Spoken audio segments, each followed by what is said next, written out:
We'll be playing you a couple of videos today if we don't have any technical difficulties. If anyone isn't able to view the videos for any reason, we will make these available to you later next week. There'll be lots of opportunities for you to ask questions during today's session. Please do use the chat function to type any questions and our panel members will reply to you. To access the chat function, there's a speech bubble at the top of your Teams panel. If you click on that, it'll open the chat function in the right-hand side for you.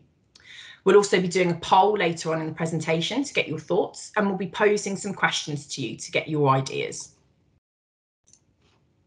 We're really keen to hear your thoughts and feedback today. There's no right or wrong answers, so please do share your ideas with us. We're here to listen, so feel free to say what you think. Before we kick off the presentation, I've got a short video for you to summarise some of the great things we do here at Mid-Counties.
I'd like to introduce you to our team members who are here for you today. So presenting today, we've got Sally Bonner, our Chief Operating Officer. We've got Emily Sandilands, our Nursery Development Manager. You've got myself, Holly Sawyers, Central Operations Manager. And we've got a panel of guests ready to answer any questions for you today. We've got Gemma Allardyce, Head of Commercial and Marketing. Claire Robson, Head of Nurseries. Babita Saroy, Quality Excellence Manager. Claire McCarthy, Learning and Development Manager, and Beverly Capewell, Head of HR for Childcare and Utilities. And now I'll pass you over to our Chief Operating Officer, Sally Bonner. Over to you, Sally. Thanks, Holly, and morning everyone, and thank you for joining us this morning. So I thought I would just kick off by giving you some background into our childcare group, starting with a little potted history as to how we have grown into a portfolio of 45 nurseries over the years.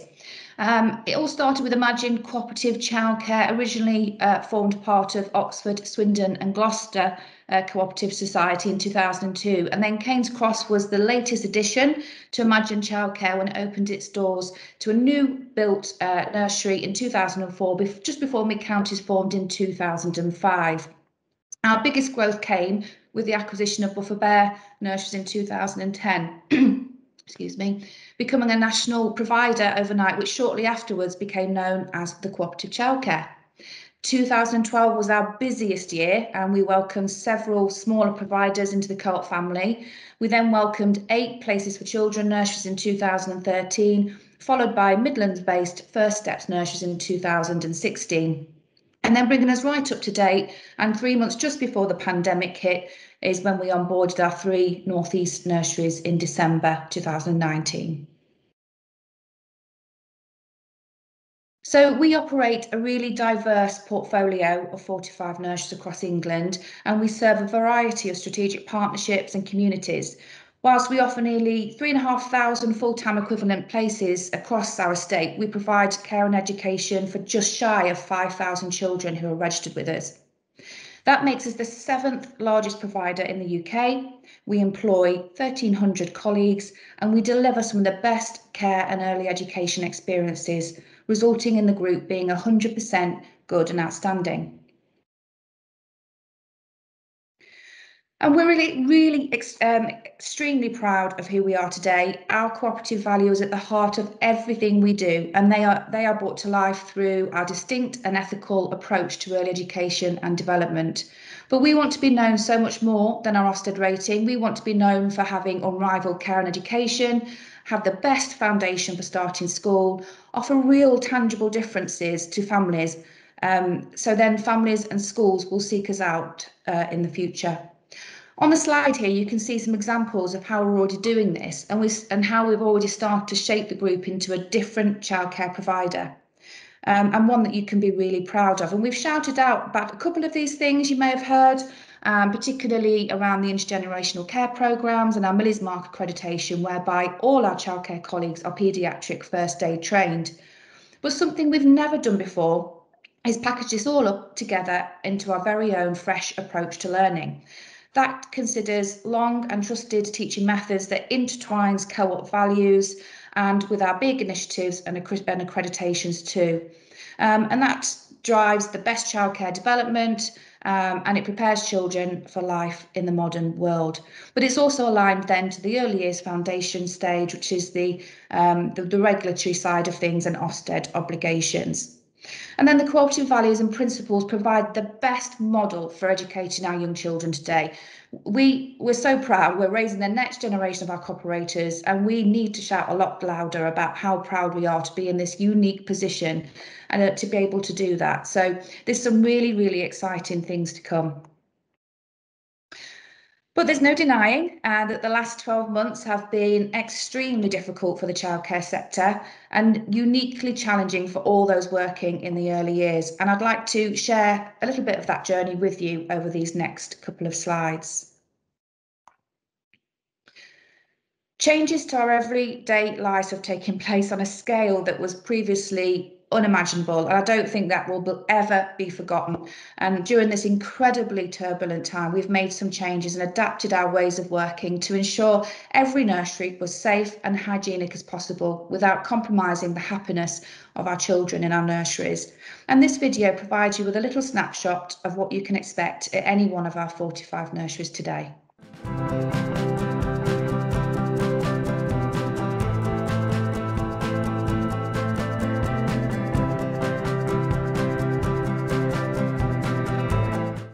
What would you like to be when you grow up?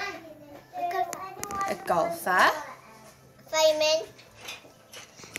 A princess. And a princess. If you were in charge of the world, what would you do? Save the batteries. Save the batteries.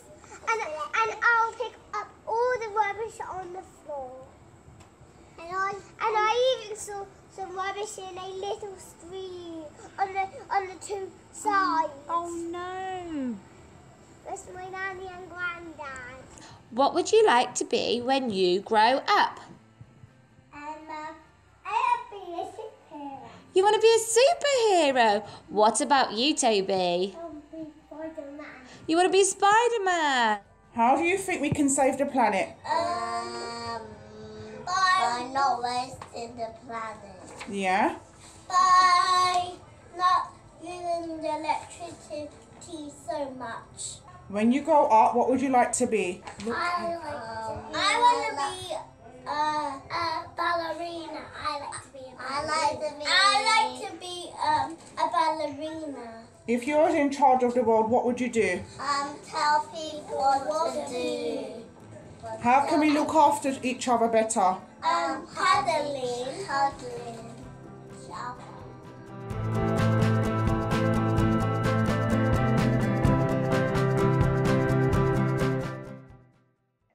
So, alongside keeping our nurseries safe, we stayed true to our values and we stayed true to our ethoses, and we were always considering what more we could do to make a really big difference in our communities.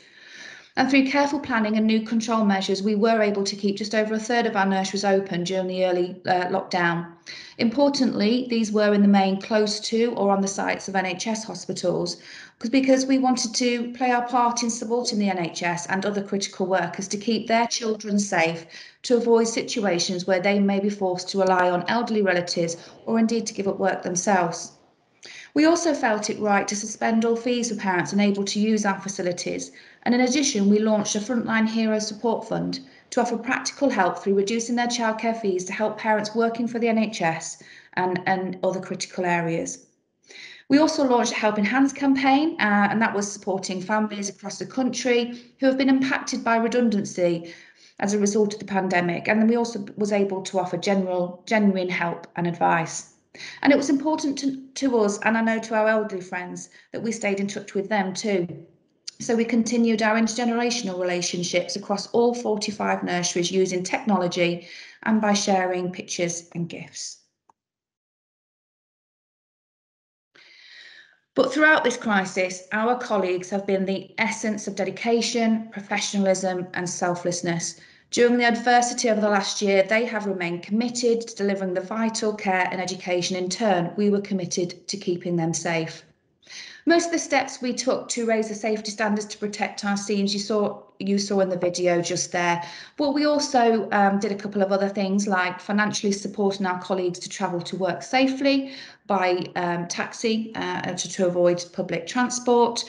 We installed hand sanitizer stations in all our entrance areas. And in addition to providing the masks, as part of the colleagues' uniform, we knew children seeing their favourite practitioners wearing those masks was a bit strange to them. So the teams did a great job of working up lots of innovative ways to make masks less scary. We also listened and kept in touch with our colleagues through many ways, through the bespoke Colleague Connect app, which was also a platform for sharing stories and appreciation messages. We held weekly live vlogs, especially for those who were staying safe at home. And we coordinated nursery-wide wellbeing Wednesdays, and we introduced isolation conversations as we knew how disconnected and lonely some of our colleagues might be feeling, especially those not working on the front line. And we said thank you in many ways too, and just to name a few, we offered any frontline colleagues that currently had children in one of our nurseries enhanced discount on their fees. We enhanced colleague discount across lots of the other businesses too. We had additional pay for our frontline workers in recognition of the essential roles that they were playing. They have free lunches across the nurseries, and we made sure that we sent lots of electronic thank you cards for celebrations of all those achievements. So just to go through very quickly then, and then I think it's nearly time for me to stop talking. On the 18th of March 2020, the dreaded day, with just 48 hours notice, the UK government called for all of our nurseries and schools to close, only remaining open for children of key workers and to provide care to vulnerable children until the early summer. The sudden forced closure of those nurseries at the end of March 2020 created some significant challenges for the childcare sector. Information released by the government came in thick and fast, and many providers found it a real challenge to deal with the ever-changing nature of government guidance during those first few weeks of the spring lockdown. One of the most notable issues related to mixed messages about continued provision, particularly around funding and furloughing, but we got through it in the end. Initially, a large number of nurseries stayed open to provide childcare, but demand was incredibly patchy. Many that stayed open incurred significant financial losses, and inevitably, with just 7% of children attending throughout the lockdown period, 72% of settings in England and Wales had to close fully or partially, and the most common reason for doing so was the insufficient demand for childcare, followed by staff members and children self-isolating. As I said earlier, through some careful planning and lots of new control measures, we were able to keep just over a third of our nurseries open between April and June. However, the take-up was so low, we were only actually looking after around 550 children aged between 0 to 4 years at the time, compared to the normal 6,000 children before the pandemic hit. And then since June 2020, when all the early years sector was able to reopen to children, the group witnessed a dramatic reduction in the numbers of children accessing our nurseries in 2020. But looking forward, recovery and growth is not expected to be uniform, but demand is returning, with many working professionals having kept their jobs and still in need of childcare. But the pandemic has changed the way working patterns are viewed, and we need to be able to adapt to those changing needs.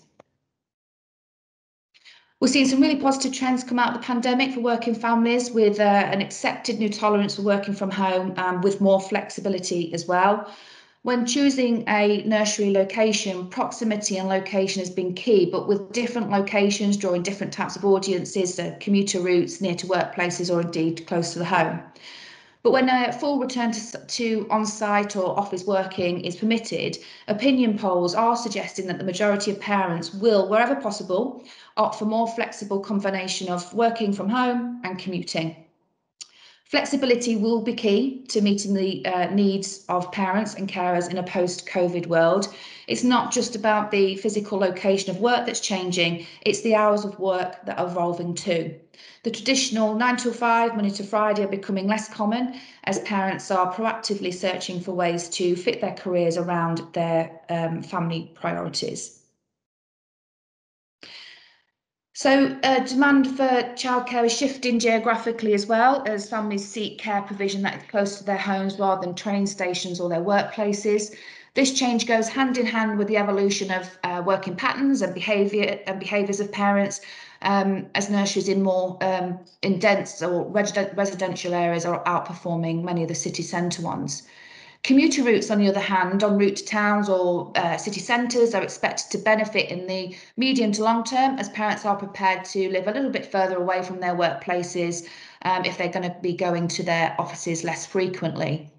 Workplace nursery structures, hospitals, where employees are required to work on site, are likely to continue to be protected.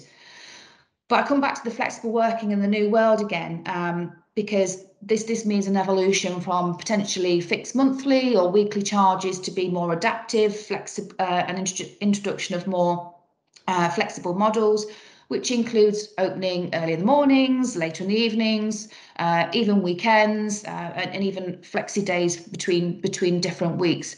And as a group, we are viewing this with more positivity as more opportunities for us to grow, giving parents a lot more choice and having an offering that adds value to their lives in the most convenient and affordable way possible.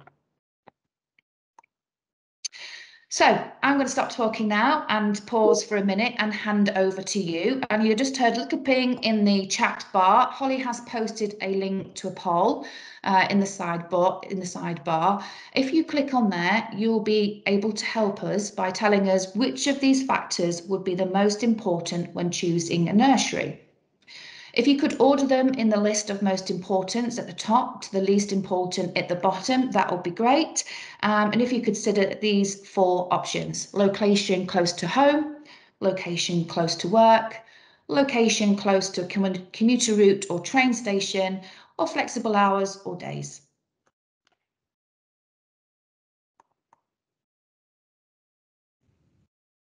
Thanks everyone. We'll give you about 30 seconds to answer that question on there, and then we'll take a look at the results.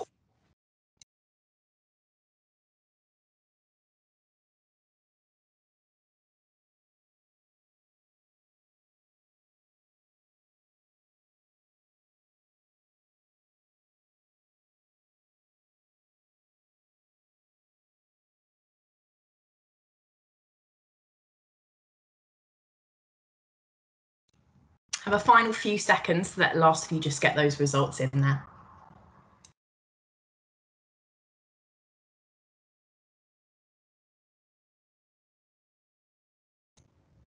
Brilliant, that's fantastic. Thank you for taking part, everyone. So from your answers, I can see that the most important things for you when choosing a nursery would be flexibility on hours or days, followed by location close to home. Location close to work and commuter routes were further down the list, and right at the bottom was being open at weekends or late into the evening. So thank you very much for taking part, everyone. That's very helpful. So looking ahead, we can see the light at the end of the tunnel, and the early years sector is one of resilience that has in the past recovered quicker than other sectors during recessions. The sector remains an attractive one to invest in, with acquisition activity in the market continuing through 2020 and into 2021, with experienced operators such as ourselves taking a long-term view.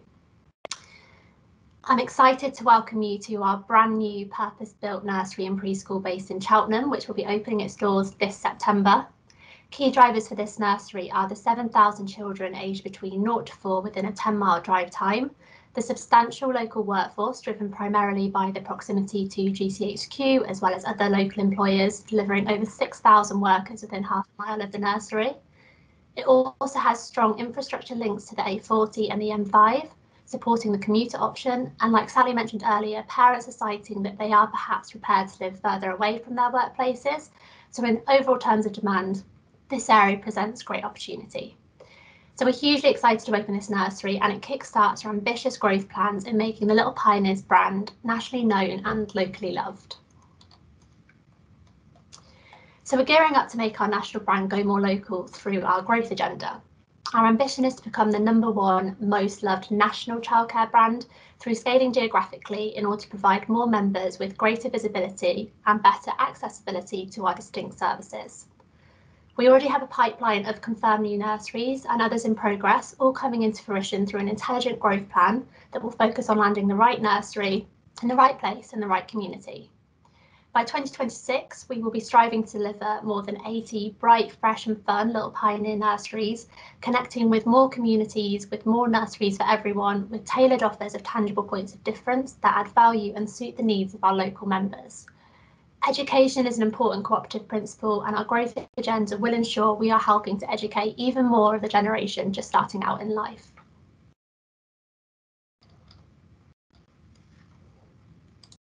Thanks, Emily.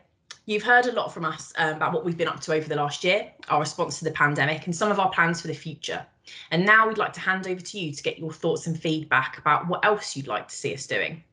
Whether this is in the nursery, in our local communities, engaging with our members, or any ideas at all that you have, please feel free to use the chat function on the right to type in any questions or ideas for us, or you can use the raised hand button and unmute yourself and talk to us. So while we wait for some of those thoughts and ideas to come through, Bev, would you like to give us some of your thoughts on the future of our workforce?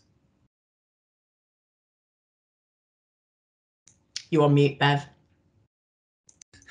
Sorry, classic error. Yeah, I'd love to fill the members in on that. I mean, the group's got some real ambitious plans on how we invest in our colleagues. Early years as a whole is a highly regarded education provision, and our group is focused very much on the education of our children and colleagues to make sure that we do everything we possibly can do to create member wonderful experience. Through our new colleague-led check-in process, colleagues and managers can request a career development, well-being or general check-in in order to discuss a multitude of different aspects. And the career framework roadmap that we've rolled out supports colleagues to clearly see their progression opportunities within the group or actually the wider society. The beauty of this roadmap is that the career framework allows colleagues to develop their skills as a society-wide colleague or as a trading group colleague and access really significant succession opportunities for experiencing other roles potentially within the society. We've got a great coaching and mentoring pool that supports colleagues at varying levels with short or long-term aspirations or opportunities for growth. And, you know, Childcare has been a historic user of the apprenticeship programme, and we've got a fabulous apprenticeship leap programme now accessible for all colleagues through the Levy scheme and allows colleagues to access industry standard nationally recognised qualifications, which prepares them for that next step, whether that be vocational, general or specialist qualifications. And for me, colleagues also have access to a vast learning and development opportunity, whether that be virtual, online or face-to-face, and that's self-service, and that supports the key aspects of their development. And this is supported by our real dedicated L&D provision within the society and delivered by expert teams of L&D and quality training advisors. So the sky's the limit really for our colleagues, and they can access any development opportunities that they wish to support their career aspirations. So yeah, we have wonderful opportunities and investment for our colleagues. Thanks, Bev. And we haven't had any thoughts from members come through on the chat or any hands raised. So what I'm going to do is I'm going to move on to our next engagement question. But if anybody does want to add their thoughts on this, please do feel free to continue to use the chat or pop your hands up. So our Little Pioneers brand is bred from our cooperative values. We'd like to hear your thoughts on what role our nursery should play in raising the next generation of cooperators. So has anybody got any thoughts around the impact of investing in the early years of a child's life, how we can tackle disadvantage, and what we should be teaching our children to prepare them for the real world? While we wait for some thoughts to come through, Claire and Babita, would you like to give an overview of the Pioneer Promise Learning approach and how this relates to our DOES values? Yeah, so what an ideal opportunity to educate the children, because they are our next generation, to be socially responsible. So we want to develop a culture where we are educating and caring for our children and their environment in an ethical way. And regarding our environmental footprint, all colleagues and children will recognise that the actions always have an impact on the environment, and reducing this impact will become business as usual. It'll become normal every day, and the children will be telling their parents as well about reducing the environmental footprint and around litter picking and using carrier bags. So we promote fostering independence. We want to promote the children carrying out their own risk assessments, giving children roles and responsibilities, and through the Eco project, the children will be learning around 10 topics linking to the obviously Green Flag Award, and that'll be around sustainability and water and marine life. Babita, do you want to touch on more of those? Yeah, so they've been doing some lovely activities in the nurseries to engage the children at the level that they'll understand. So we've done some lovely activities around litter picking, about marine life, reducing the use of plastic. They've been really involving the children through lovely activity ideas and giving them some lovely topics to work on in terms of giving them like roles to play. So we might have a water warrior that makes sure that the taps are turned off. We've got people that are children looking after the growth outside. So that's also the mini beast, making bug hotels, planting. So that's really close to our healthy living and well-being. And they actually love, twice a year we provide veg patches and fruit patches, and they can then tender them, look after them, pick them and use them for their own cooking activities as well. So we really promote this at a very lovely level where children gain that understanding really early on. Thanks, Babita and Claire. And we've got a hand up from Gemma. Hi, yeah. I just wanted to add a bit of context in terms of, raising the next generation. My daughter went to one of our nurseries from 8 months to being 5, and I noticed today the impact that the nurseries had on helping her understand some of those things. So the healthy living and well-being, she actually understands now, where food comes from, and she's always encouraging me to plant. And I'm not a gardener. They do that really well at nursery. But notably, even now she's at school, those themes that are important about, what you expect your child to learn that makes them a good member of society. She's regularly saying to me, Mum, you need to turn the tap off when I'm brushing my teeth because you're wasting water. So Babita, when you talk about water warriors, actually I think we've got such an important part to play in helping children understand about their responsibility and also what they can do to educate their parents. So I just wanted to add a bit of context there from somebody that has lived through an experience. Yeah, absolutely. There's been some lovely stories where parents have come back to the nurseries and said, actually, we were at the checkout and a child refused to put the shopping in a carrier bag. So, yeah, it's been lovely. And parents are also, it's about ensuring that we change attitudes of people in terms of thinking about more sustainability, because that is going to be our future. And we're doing such a great job in the nurseries at the moment. So well done to all the nursery managers and through our Eco Schools programme as well, getting, those green flags and really working on those 10 topics. Thanks, Babita. We've got a question in the chat from Tara. So Tara's asking, have we thought about how we might provide cooperative related resources to local authority early years services to get our cooperative values more well understood? This will form part of our educational approach and our new strategy, which is part of the Little Pioneers and our Pioneer Promise education piece. So we're working on that at the moment. We're just launching it with, we've launched it with 3 nurseries at the moment that are Ofsted imminent, and then it will be launched across the remaining nurseries. And that is all of our initiative intertwined with our DOES values and how we educate the children to prepare them for society and the local communities and for life. Once we've done that, we are looking at a larger launch where we will launch it to local authorities, to other early years providers, and to the rest of the sector around what we do, because we are so proud of our initiatives and how we intertwine everything, linking into the DOS values. So we will be launching it, and we will have materials that will go with that.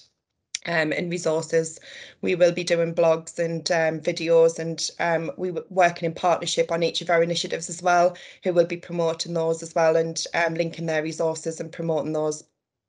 So we will be promoting our values and being more understood for what we do and being the #1 for education. I think it's important to us that we just improve outcomes for children, and our strategies and initiatives are showing that we're supporting to do that through our cohort and tracking children's development. Brilliant, thank you, Roberta.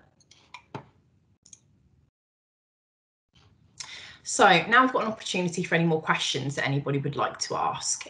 You can use the speech bubble at the top of the screen to open the chat panel and type any questions, or if you'd like to pop your hand up and unmute yourself, you can ask us any questions directly.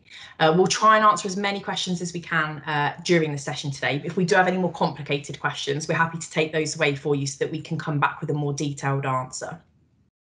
While we wait for some questions to come in, Emily, could you tell us a little bit more about what we're doing to invest in our existing nurseries? Yeah, sure. So we've got ambitious plans to rebrand and refurbish all of our nurseries to Little Pioneers by 2023.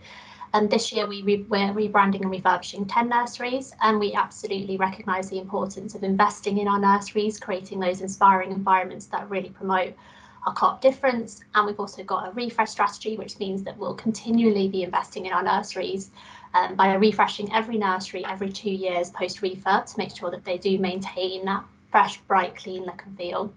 So yeah, absolutely ambitious plans to keep investing in those nurseries. Thank you, Emily. We've had a question come through from Phil. So Phil has said, I can still remember my time at nursery, long time ago. Are there any stats which show how children who attend nurseries do through education compared with those who don't? Yeah, I can take this one if you like, Holly. So there is a study which is actually called the EPSI project, which is where they've taken a group of children who've attended a nursery and tracked them through their life stages. And what's come out as sort of the key headlines, which is really interesting, is children that attend a good quality nursery generally go on to do better in life. And some of the key points they've got there are their attainment at GCSEs, of how they go on, and also even in terms of their behavioural and social skills are improved, and also they talk about them going on to do more likely to go on and do further academic qualifications. So there's some really good stats all out there already, and they're still tracking those journeys. And I think, you know, personally, from what we do, I think we can do a better job at showcasing, you know, how our children perform and the outcomes, because, you know, Babita tracks the progress of our children through our nurseries, and, you know, they're all exceeding in the main. And those children that we look after that are, you know, have special educational needs, they go on to do well because we, you know, we look after them in a certain way. So yeah, absolutely, going to a good quality nursery means that children, you know, will do better in life. Thanks, Gemma. If we've got no more questions from anybody, then we shall move on. So before we draw the session to a close today, just wanted to remind you of a couple of key events for us. So we have got our AGM coming up next Thursday evening. We really hope you can join us. This will be taking place virtually again this year. So if you'd like to join, please do pop onto our website and register. And we've got the link up on the screen now with the QR code for you as well. And finally, you might already be aware that we've been nominated for the Co-ops UK Leading Co-op of the Year award. We'd really love for you all to vote for us, and we've popped the link up on the screen for you now if you'd like to vote for mid-counties. We have had a question come through from Anne. Anne has said, what effect has social distancing had on interaction between our colleagues and parents or responsible persons? I can take that one. Thanks, Anne. Children are so resilient. We do our cohorts, and we've been reviewing our cohorts to see if COVID has had an effect on the children and the interactions. The distancing, obviously, we can't socially distance from the children, so the children have been in set bubbles with their key persons. So the distancing hasn't been an issue. The distancing has been an issue for parents, so we have had to find alternative ways of how we can communicate with our parents, doing more virtual Teams meetings with our parents, doing phone calls. So we've tried to narrow the gap on what the parents have been missing around how the children are learning. The parents zone, we've had to send more photographs and just do more observations so they can see what the children have been doing. That's been the largest gap in terms of interacting with the parents.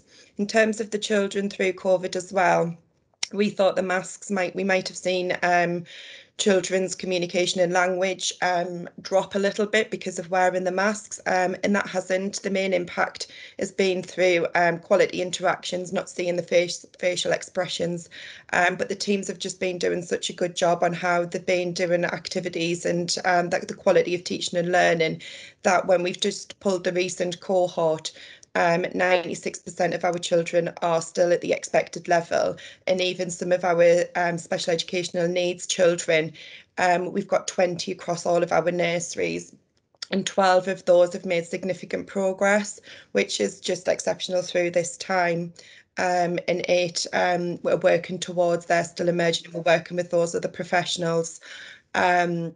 So although COVID has been a tough time for children, I think it's been more the transitions coming back into nursery and building those relationships back up with the key persons and with other children, that it's the children that haven't been attending nursery that have struggled coming back in. And again, we've just been doing a lot of settling in sessions. Thanks, Claire. I think we've got through all the questions there. So that does bring today's session to a close. And I'd like to say thank you to everyone for joining us today. We really hope to see you at our AGM next week. So take care, everyone, and enjoy the rest of your weekend.